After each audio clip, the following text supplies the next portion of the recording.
तो लेप कर लिए, तो कहे कि जाओ अब ये वज्र है, इस पर किसी का असर नहीं होगा। लेकिन तलवा छूट गया, तो वहीं बहेलिया जो है वो मार दिया। तो भगवान सब तो अपने जाने का भी निमित्त उन्हीं को बनाना है ना, आने का भी निमित्त बनाए और जाने का भी निमित्त बनाए, क्योंकि और उनके लिए निर्धारण कौन करेगा।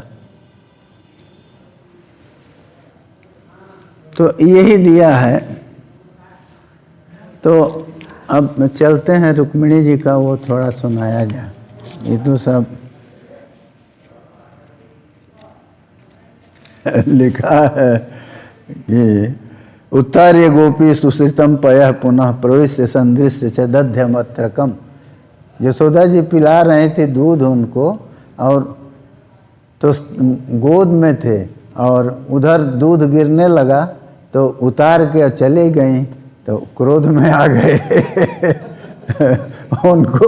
उनको ये हुआ कि ये हमसे अधिक महत्व दूध को दे रही है। तो वो क्रोध में आ गए। तो यही दिया है, संजात कोपस्फुरितारुणाधरम संदस्य दद्भिर दधिमंत भाजनम। तो कोप में आए, उनके ओठ एकदम हिल रहे हैं, और संदस्य दद्भिर दधिमंत भाजनम भित्वा मृषाश्रु दृशदस मना रहो जघास हयंगो मंतरंगत। तो वो जा करके उन्होंने दांत से ही दधि के भाजन को तोड़ दिया। अब वो बालक का दांत है, अरे जो पूतना का प्राण ले सकता है, वो दांत कितना मजबूत है। तो उन्होंने ये दिया है कि संदस्य दद्भिर दधिमंथ भाजनम भित्वा मृषाश्रु। तो उसको तोड़ दिया, और मृषाश्रु हैं, माने अब दही के उसको तोड़े, तो माता तो क्रोध में आएंगी कि दही खा लेता, माखन खा लेता, ये ठीक है, बर्तन को भी फोड़ दिया। तो अब उस समय झूठा आंसू बहाना भी जरूरी था। तो भगवान जो है रोने का नाटन किए। तो कहते हैं मृषाश्रु दृशदस मना रहो। तो झूठे आंसू बहाते हुए, और फिर उन्होंने दृशदस मना रहो जहा। तो उन्होंने भित्वा, पात्र को मुंह से तो काटा ही था, अब पत्थर से मार के फोड़ दिया।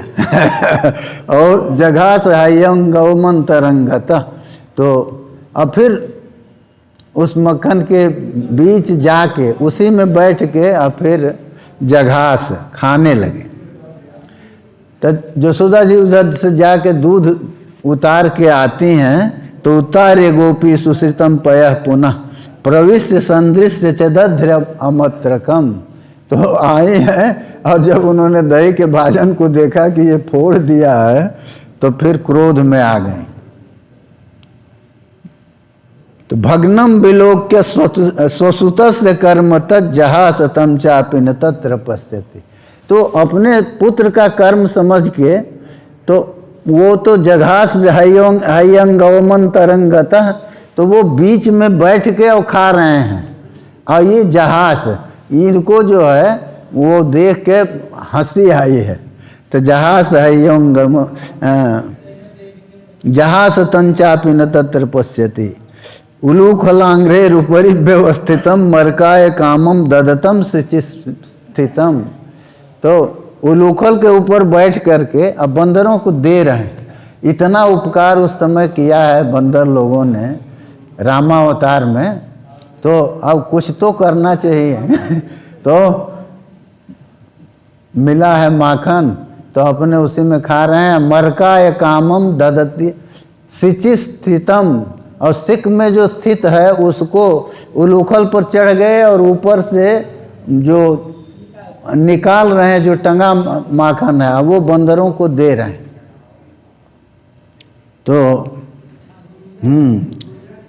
हयम गवम चौर्य विशंकित क्षणम निरीक्ष पश्चात सुतमागमच्छनई। तो उसके बाद यशोदा जी देख खोजते खोजते आई हैं उनके पास। तो तामात जस्टिम प्रसमीक्ष सत्वरा। तो जब देखा कि हाथ में डंडा लिए माँ आ गई तो फिर जल्दी से वहाँ से पलायन किए। सत्वरस ततो वरुहिया पससार भीतवत। तो ऊपर उलूखल के ऊपर चढ़े हुए थे और बंदरों को दे रहे थे माखन।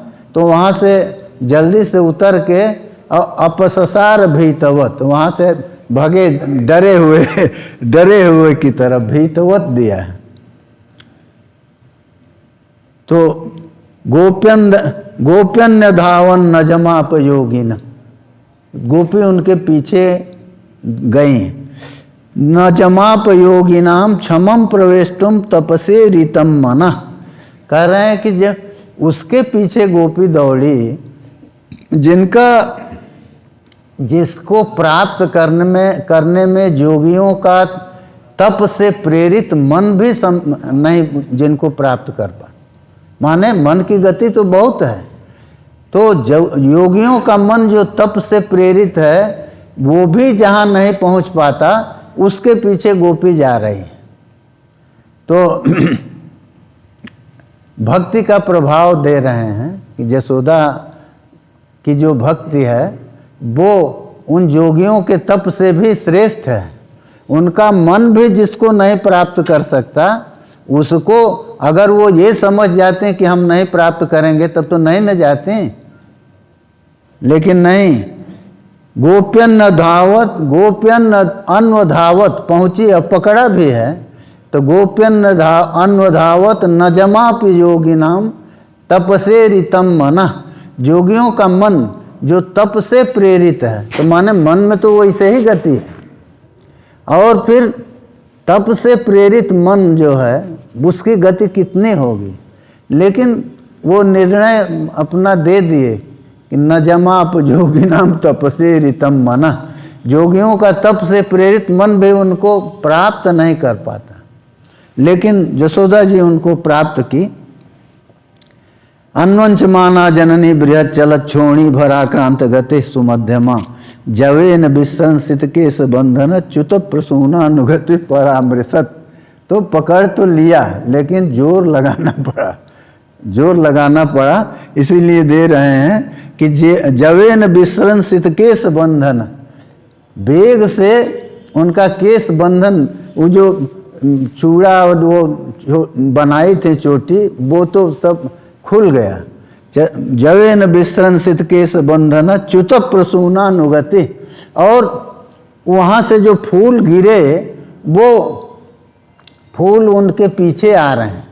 तो माने उससे वो वेग को दिखा रहे हैं कि कितने वेग से उन्होंने दौड़ने का प्रयास किया। फिर प्रसूनानुगति परामृशत, उसने पकड़ लिया।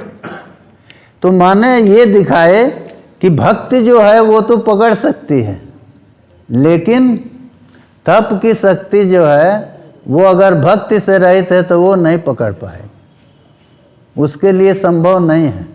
इसीलिए जोगियों का मन इतने कह देते, तपसे रितम मन कहने क्या जरूरत थी। अरे जोगी का मन तो स्पष्ट है कि वो तप से प्रेरित होगा ही, फिर भी तपसे रितम कह के वो ये बताना चाहते हैं कि केवल तपस्या से प्रेरित है मन, तब तो वो नहीं पाएगा।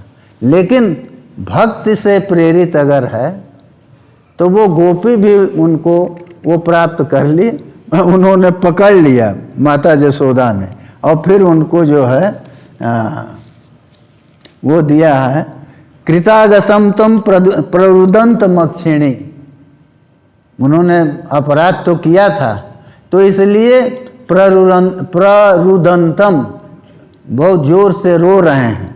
और कसंत मज्जन मसणी सोपाणीना, और अपने हाथ से ही आँख को मल रहे हैं। तो वो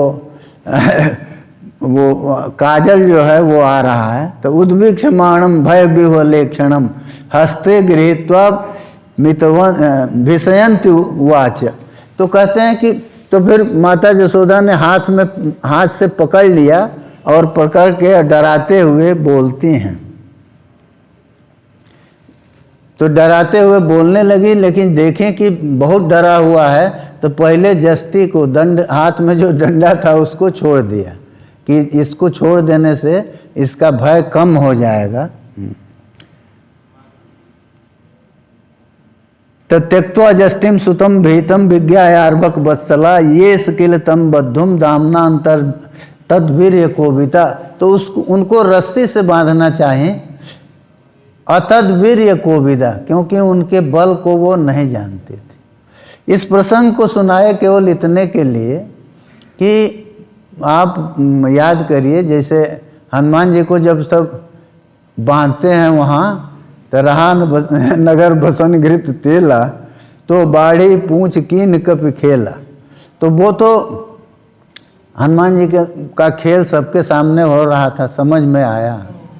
यहाँ भी वो क्या है, जब उन्होंने बांधना चाहा तो 2-2 अंगुल छोटा हो जा रहा है सब वस्त्र। तो मतलब क्या है कि आप प्रयास करते हैं, यहाँ से मान लीजिए यहाँ तक योगी लोगों का तप से प्रेरित मन जो है उनको प्राप्त नहीं कर पाता। क्यों नहीं कर पाता? इसलिए कि वो प्रयास करते ये 2 अंगुल का ही तो अंतर है। यहाँ से मान लीजिए ये नासिका का जो ये भाग है, जहाँ से वायु प्रविष्ट हुआ अंदर जाएगा फिर निकलेगा, तो यहाँ से ऊपर अगर वो आज्ञा चक्र में आ जाए तब तो वो पा ही लेगा। आज्ञा चक्र में आ जाएगा तो उसके ऊपर जाएगा तो पाप प्राप्त कर लेगा।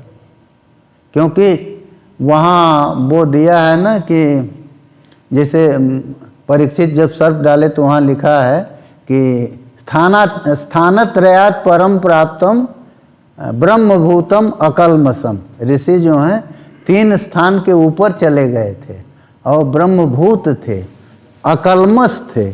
तो माने अपराध की गुरुता बढ़ती गई। पहला अपराध हुआ कि सर्प को मारे, ये सुबोधिनीकार कहते हैं बल्लभाचार्य जी, कि सर्प को मार करके तब उठा करके और डाल दिए। तो क्रोध में वो संभव तो है, लेकिन राजा इतना विवेक भ्रष्ट हो जाएगा कि आश्रम में हिंसा करेगा, ये बहुत संगत नहीं प्रतीत होता। इसलिए श्रीधर स्वामी ने ये नहीं चर्चा किया। श्रीधर स्वामी तो इतने कहते हैं गतासुम उरगम, गतासु उरग है। अब वो कैसे मरा है ये जाने। आश्रम में हिंसा तो होती नहीं, तो आश्रम में जब हिंसा नहीं होती तो हिंसा को दिखा करके और वो परीक्षित के अति व्याकुल मनस्थिति को बताना चाहते हैं।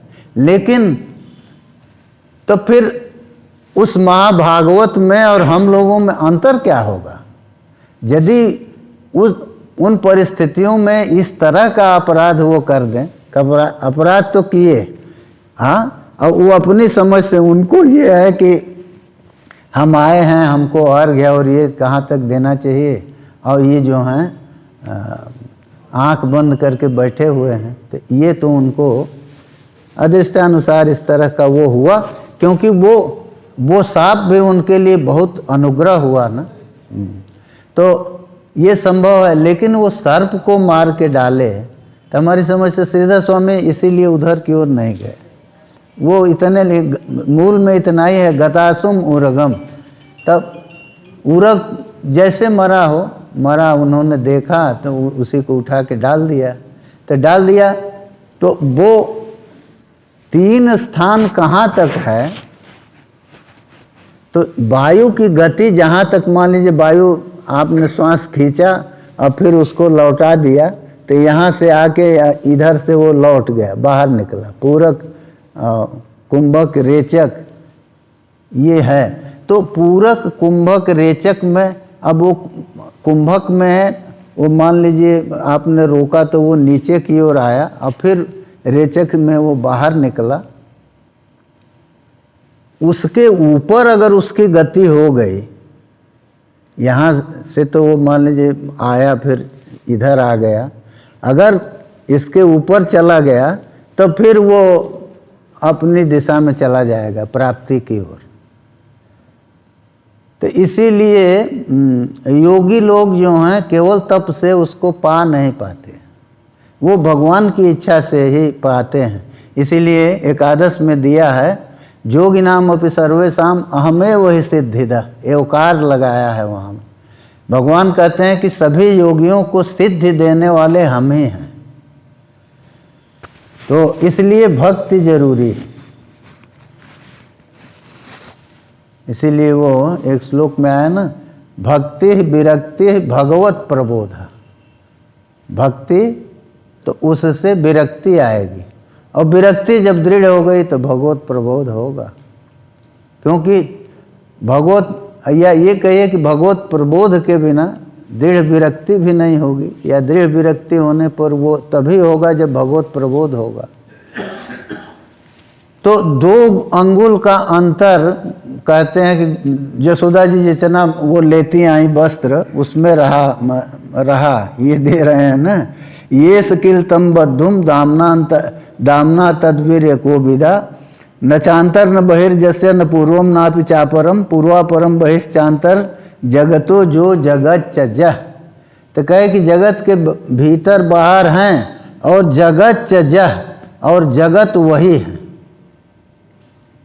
तो ये जो है भगवान का विग्रह है ना, वो वहाँ लिखते हैं ना कि भेदम व्यासे धाम अभेदम न ब्रूम। भामतीकार वहाँ देते हैं कि हम जगत का उससे जो है हाँ तदन्यतम आरंभ शब्दादिभ्य पर लिखते हैं भेदम व्यासे धाम, माने ये भिन्न है, इसका तो हम निषेध करते हैं, लेकिन अभेदम न ब्रूम, अभेद है ये नहीं कहते।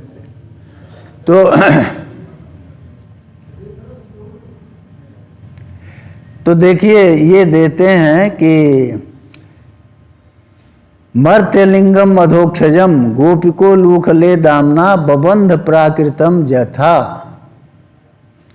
तो उन्होंने बांध तो दिया, ये भक्ति की महिमा है कि वो लूखल में बांध दिया भगवान को। तो वो देते हैं कि आत्मजम अव्यक्तम मर्त्यलिंगम, उनके आत्मज जो हैं वो तो हैं अव्यक्त, वो कभी व्यक्त ही नहीं हुए। तो अव्यक्त को का बंधन कैसा, बांधा किसको, वो व्यक्त ही नहीं है तो बांधा किसको। तो कहते हैं नहीं मर्त्य लिंगम, कह रहे हैं कि मर्त्य जो है मनुष्य मरण धर्मा, वो इंगित हो रहा है उससे, क्योंकि उस समय मर्त्य लिंग में हैं, तो वो उन्होंने उसको बांधा। तो भगवत इच्छा ही है ना, जब बांधना चाहे बध गए, लेकिन गोपिको लूखले दामना बबंध प्राकृतम जथा। लेकिन हुआ क्या, जब वो थकी हैं तब बंधन में आए, इसी को वो दे रहे हैं जदासी तदन्यदपि तद्दाम बध्यमानस्य स्वार्भकस्य कृतागस। वो बांध रहे थे अपने पुत्र को जो कि अपराध किए हैं, तो वो दाम जो है रस्सी द्वंगुलो नमभूत तेन संदधे न्यच कार्मुक गोपिक, 2 अंगुल छोटी हुई। क्या मतलब है, इतनी ही छोटी हो रही थी तो वो छोटी हुई, तो लेकिन 2 अंगुल भी अगर छोटी हो गई बांधने में तो गांठ तो नहीं लगेगी, तो इसलिए दूसरी रस्सी लेती हैं, तो वो भी 2 अंगुल छोटी होती है। अभी क्या मतलब है, 2 ही अंगुल छोटी होती है, अधिक नहीं, क्योंकि ज़्यादा छोटी हो जाए तो माता को पता लग जाएगा कि कुछ लीला कर रहा है।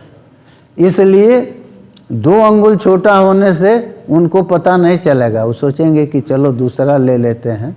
तो इस तरह से बंधन का प्रयास उनका बिना निराश हुए जारी रहेगा। तो इसीलिए वो तदपि द्वंगुलो नूनम, वो भी 2 अंगुल जो लेती हैं वो छोटा हो जाता। जदासी तदपि न्यूनम तेनान्यदपि संदधे, तो जो ले आई वो भी छोटा हुआ, तो इसके लिए दूसरा वो ले आई। तदपि द्वंगुलम न्यूनम जदा दत्त बंधन। अब ये कहते हैं कि जो जो बंधन ले आती हैं वो सब 2-2 अंगुल ही छोटा है। ये 2 अंगुल का क्या मतलब, क्यों 2 ही अंगुल छोटा होता? तो माने वो रस्सी वो रखी हैं, बांध रही हैं भगवान के शरीर को, और हर बार 2 अंगुल छोटा हो जा रहा है। तो मतलब क्या है? अरे हम आप यहाँ तक तो घूम रहे हैं रोज, श्वास यहाँ जा रही है और यहाँ से आ रही है, तो अगर ये 2 अंगुल और ऊपर चली जाए तो फिर भगवान बंध जाएंगे। तो वो बंध जाएंगे माने वो प्राप्ति का मार्ग आपको मिल जाएगा। तो यही दे रहे हैं कि जज्जदातत बंधनम एवं स्वगेह दामानि जसोदा संदधत्यपि गोपी नाम सुस्मयंती नाम स्मयंती विस्मिता भवत। तो गोपियाँ सब कुछ कह रही हैं, गोपियाँ जो है देख के हंस रही हैं, तो ये भी हंसने लगी और विस्मित हुई। इतना तो हुआ। तो देखिए ये भक्ति का वो है, तो भक्ति के उसमें भगवान ने उनके प्रयास को निरर्थक नहीं होने दिया, और वो स्वयं कृपया से स्वबंधने ये दिया है कि स्वयं वो बंधन में आ गए। दृष्ट्वा परिश्रमम कृष्ण कृपया से स्वबंधने, ये परिश्रम देख करके और वो भगवान जो हैं स्वतः कृपया से स्वबंधने, कृपा से स्वबंधन में आए, केवल बंधन नहीं कहे उनका कृपया से स्वबंधने। तो अब वो ये कहिए कि वो आत्मीय वाचक है स्व शब्द, तो आत्मीय के बंधन में आ गए अथवा अपने बंधन में आए, जो भी कहिए वो बात सब एक ही है, अपनी इच्छा से ही बंधते हैं और कोई रास्ता नहीं है उनको बांधने का। तो लिखते हैं कि एवं संदर्शिता यंग हरिणा भृत्य वस्तता, ये दिखाया कि इस तरह से भगवान ने हम कैसे वो भृत्यों के अपने भक्तों के बस में हैं, ये उन्होंने दिखलाया। हरिणा विश्व भृत्य वस्यता स्वबंसे नापि कृष्णेन जस्सेदम, स्वबसे नापि कृष्णेन, कहे कि हैं तो वो स्वबस, लेकिन फिर भी जस्सेदम से स्वरम बसे, वो स्वबस हैं और पूरा सेश्वरम जगत जितने नियंत्रक हैं और जो नियंत्र हैं ये सब कुछ उनके बस में है। नियंत्रक भी बस में है, नियंत्र भी बस में है, लेकिन और वो स्वबस हैं। तो फिर भी भक्ति का ये प्रभाव है कि वो जसोदा जी के बंधन में आ गए। तो जसोदा जी को तो प्रसन्नता हुई, माता को प्रसन्नता हुई कि चलो इतना वो किया लेकिन हम बांध ही दिए। अपने प्रयास की सफलता पर आदमी को कुछ न कुछ अहंग तो आता है ना तो माता को भी ये आया। तो लिखते हैं नेमम विरिंचो नभो न श्रीरप्यंग संश्रया प्रसादम ले भीरे गोपी जत्तत प्राप विमुक्तिदार। कहते हैं कि भगवान विमुक्ति को देने वाले हैं, और विमुक्ति को देने वाले भगवान जो हैं वो स्वयं बंधन में आकर के और जसोदा जी की प्रसन्नता के कारण बनते हैं, क्योंकि वो प्रयास कर रहे हैं बांधने का, तो जो बांधेंगे तभी न उनको प्रसन्नता होगी। तो कहते हैं कि ये प्रसाद जो है वो ब्रह्मा को, भगवान शंकर को, किसी को नहीं मिला जो प्रसाद जसोदा जी को मिला। यहाँ दे रहे हैं श्रीरप्यंग संश्रया, लक्ष्मी जी को भी यह प्रसाद नहीं प्राप्त हुआ जो माता जसोदा को मिला। तो इसीलिए अंत में निष्कर्ष देते हैं नायम नायम सुखापो भगवान देहिनाम गोपिका सुतः, कहते हैं कि वो भगवान हैं लेकिन इस समय गोपिका सुत के रूप में है। तो गोपिका नायम सुखापो भगवान देहिनाम, देहिनाम भगवान न सुखाप, यद्यपि गोपिका सुतः, कह रहे हैं कि गोपिका सुत तो हैं लेकिन फिर भी प्राणियों को वो सुखाप नहीं है, सुखेन प्राप्त नहीं होते है? क्यों? ज्ञानिनां चात्मभूतानां यथा, और ज्ञानी जो उनके आत्मभूत हैं, गीता में कहे ना कि वो क्या चतुर्विधा भजन्ते माम जना सुकृतिनोर्जुन आर्तो जिज्ञासुरर्थार्थी ज्ञानी च भरतस्म। तो ज्ञानी तो आत्मयो केवल, तो कहे कि वो ज्ञानी हमारा स्वरूप है। तो कहते हैं कि फिर भी ज्ञानिनाम चात्मभूतानाम यथा भक्ति मतामेय, कहे कि भक्तिमान लोग जो हैं वो जैसे भगवान को प्राप्त करते हैं वैसे कोई उनको प्राप्त नहीं कर पाता। और तो कोई नहीं प्राप्त करता क्योंकि भक्ति जो भक्तिमान लोग हैं उनको कोई क्लेश नहीं होता, वो अनायास पाते हैं। तो ये ठीक है, अब वहाँ चलते हैं रुक्मिणी के हरण को लेके, ऐसे कोई चर्चा करते हुए पूरा करेंगे। तो वहाँ आया है कि रुक्मिणी जी ने वो पत्र भेजा है भगवान कृष्ण के यहाँ कि वो कहती हैं पूर्वे दूरस्थ महति किल देवी पूजा तस्याम पुनः किल वधु गिरिजाम उपेयात, कहते हैं कि कुल देवी की पूजा है, विवाह से एक दिन पहले होती है, उसमें कुल वधु जो है वो गिरजा के पूजन के लिए जाती है और वो बड़ी पूजा है। पूर्वे दूरस्थ महति किल देवी पूजा दस्याम पुनर्नव वधु गिरिजाम उपेयात। तो ब्राह्मण को पत्र देके भेजा है, कहा है कि जाके और कहना कि उसी समय हमारा हरण करें वो भगवान। तो ब्राह्मण आके वो पत्र दिए हैं। एक चीज़ देखिए इसमें आया है, लोग ये कहते हैं जैसे आज कुंडली उंडली मिलाई जाती है ना, तो अभी इसमें कहाँ सब कोई कुंडली मिलाया गया नहीं मिलाया गया, तो क्या इस विधि का सर्वथा उल्लंघन है? नहीं। यहाँ दिया है एक वाक्य आया है, पुरोहितो थर्ववित वै अजुहोद ग्रह शांतये। अथर्ववित पुरोहित जो हैं, क्योंकि पुरोहित का यही दिया है ना, त्रयांच दंड नित्यांच कुशलस्यात् पुरोहित अथर्व विहितं कुर्यात् नित्यम शांतिक पौष्टिकम। पुरोहित जो है वो क्या करते हैं, तो वो त्रयी में, वेद त्रयी में और दंड नीति में वो कुशल होते थे, माने उसके जानकार होते थे। और अथर्व विहितं कुर्यात् नित्यम शांतिक पौष्टिकम, अथर्ववेद में विहित जो शांति कर्म हैं और पुष्टि कर्म हैं उनका वो अनुष्ठान करते थे, इसीलिए राज्य में हर तरह से संपन्नता रहती थी। वो वृत्त संपन्न पुरोहित होते थे। तो यहाँ दिया है पुरोहितो थर्ववित वै, पुरोहित जो अथर्ववेद के ज्ञाता हैं वो अजुहोद ग्रह शांत है, ग्रह शांति के लिए वो हवन कर रहे थे, इतना दिया है। तो मतलब क्या हुआ कि ग्रह शांति कर दिए तो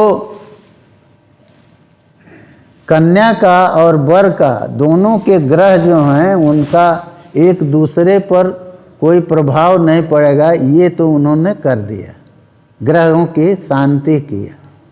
तो उससे ग्रहों का उपशम हुआ। तो उपशम जब हो गया तो विरुद्ध प्रभाव नहीं पड़ेगा। तो कुंडली मिलाई गई कि नहीं मिलाई गई इसकी तो चर्चा का कोई प्रश्न ही नहीं है। अब जब एक दूसरे के ऊपर ग्रह जो हैं वो प्रभाव नहीं डालेंगे तो बात खत्म है। तो इसलिए उन्होंने ये भवानी से प्रार्थना में क्या कहा है श्री जी ने, तो इसको देते हैं कि वो भवानीम वंदयान चक्रुर्भव पत्नीम भवान्विताम। तो कहती क्या हैं भगवती, नमस्ते त्वाम्बिके भीक्षणम स्वसंतान युताम शिवाम भूयात पतिर्मे भगवान कृष्णस्तदनुमोदताम। कहते हैं कि हमारे पति भगवान कृष्ण हों तो इसका आप अनुमोदन करिए, भवानी की वंदना करके। वो कहती हैं तो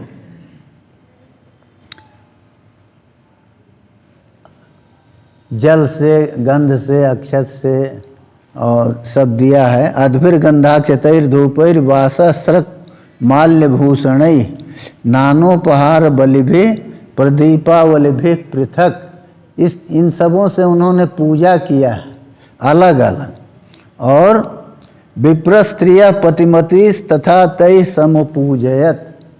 कह रहे हैं कि वो जो सधवा ब्राह्मण पत्नियां हैं वो साथ में थी और वो लोग जो हैं वो पूजन करा रहे थे। तय समपूजयत। और लवणापूप तांबूल कंठ सूत्र फलेक्षु भी ये दिया कि लवण अपूप तांबूल कंठ सूत्र फल इक्षु इससे। तो ये दिया। तस्य स्त्रियस्ता प्रददु शेषाम जुजुजुराशिषः ताभ्यो देव्यै नमश्चक्रे शेषांच जगृहे विधु बधु। तो उनको जो दिया है लोगों ने हाथ में, तो देवी को चढ़ाया है और शेष जो है इन लोगों को उन्होंने दिया है।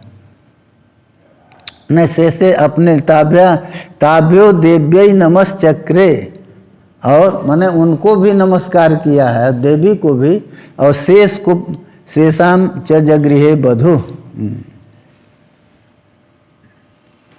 अब देखिए एक दिया मुनिव्रत का, वो दिया मुनिव्रतम अथ त्यक्त्वा, माने वहाँ तक मौन होके आई थी। मुनिव्रतम अथ त्यक्त्वा, पूजा के बाद उस व्रत मुनिव्रत को छोड़ दिया है। और निश्चक्रामाम्बिका गृहात प्रगृह पाणिना भृत्याम रत्न मुद्रोपशोभिना। बस जैसे बाहर निकले हैं पूजा करके, भगवान ने हाथ पकड़ के रथ पर बैठा लिया है और वो यहाँ से वो लेके चलते हैं। तो रुक्मी जो है उनका भाई, वो बहुत कृष्ण का द्वेषी था। तो द्वेष बल जो है वो ज़्यादा कारण पड़ता है ना। तो रुक्मी के पास ब्रह्मास्त्र था। ब्रह्मास्त्र उस समय भी बहुतों के पास सब नहीं होता था, तो लेकिन रुक्मी के पास ब्रह्मास्त्र था, ब्रह्मास्त्र की प्राप्ति थी, इसलिए वो थोड़ा बलोन्मत्त था। तो वो भगवान कृष्ण से द्वेष करता था और उसने उनका पीछा किया। और जब मालूम हुआ है तो, और युद्ध हुआ है, भगवान ने उसको हरा करके और दिया है कि सिर का बाल काट दिए। और जब बपन के बाद मारने चले हैं सिर काटने, तो गृहीत पादः रुक्मिण्या, तो रुक्मिणी जी ने पैर पकड़ लिया भगवान कृष्ण का, ये मत करिए।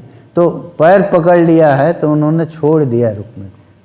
फिर बलराम जी आए हैं तो उन्होंने कहा कि तुमने बहुत अनुचित किया। भगवान कृष्ण को कहते हैं कि तुमने बहुत अनुचित किया। अरे ये संबंधी है और तुमने इसका इतना अपमान किया, ये अच्छा नहीं है।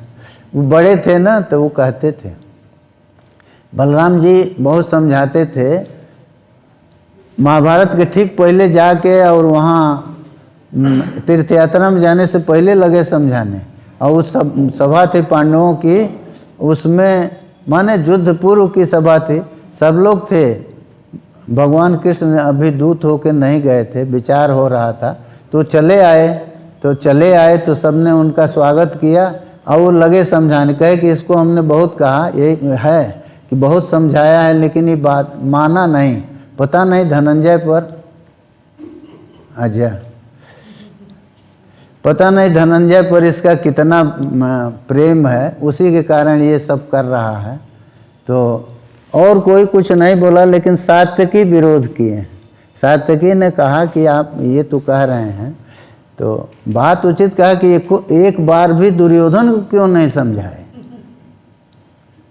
ये तो कहते हैं कि इनको बार बार हमने समझाया। तो ठीक है, अब यहीं वो करेंगे, क्योंकि हाँ कृष्णा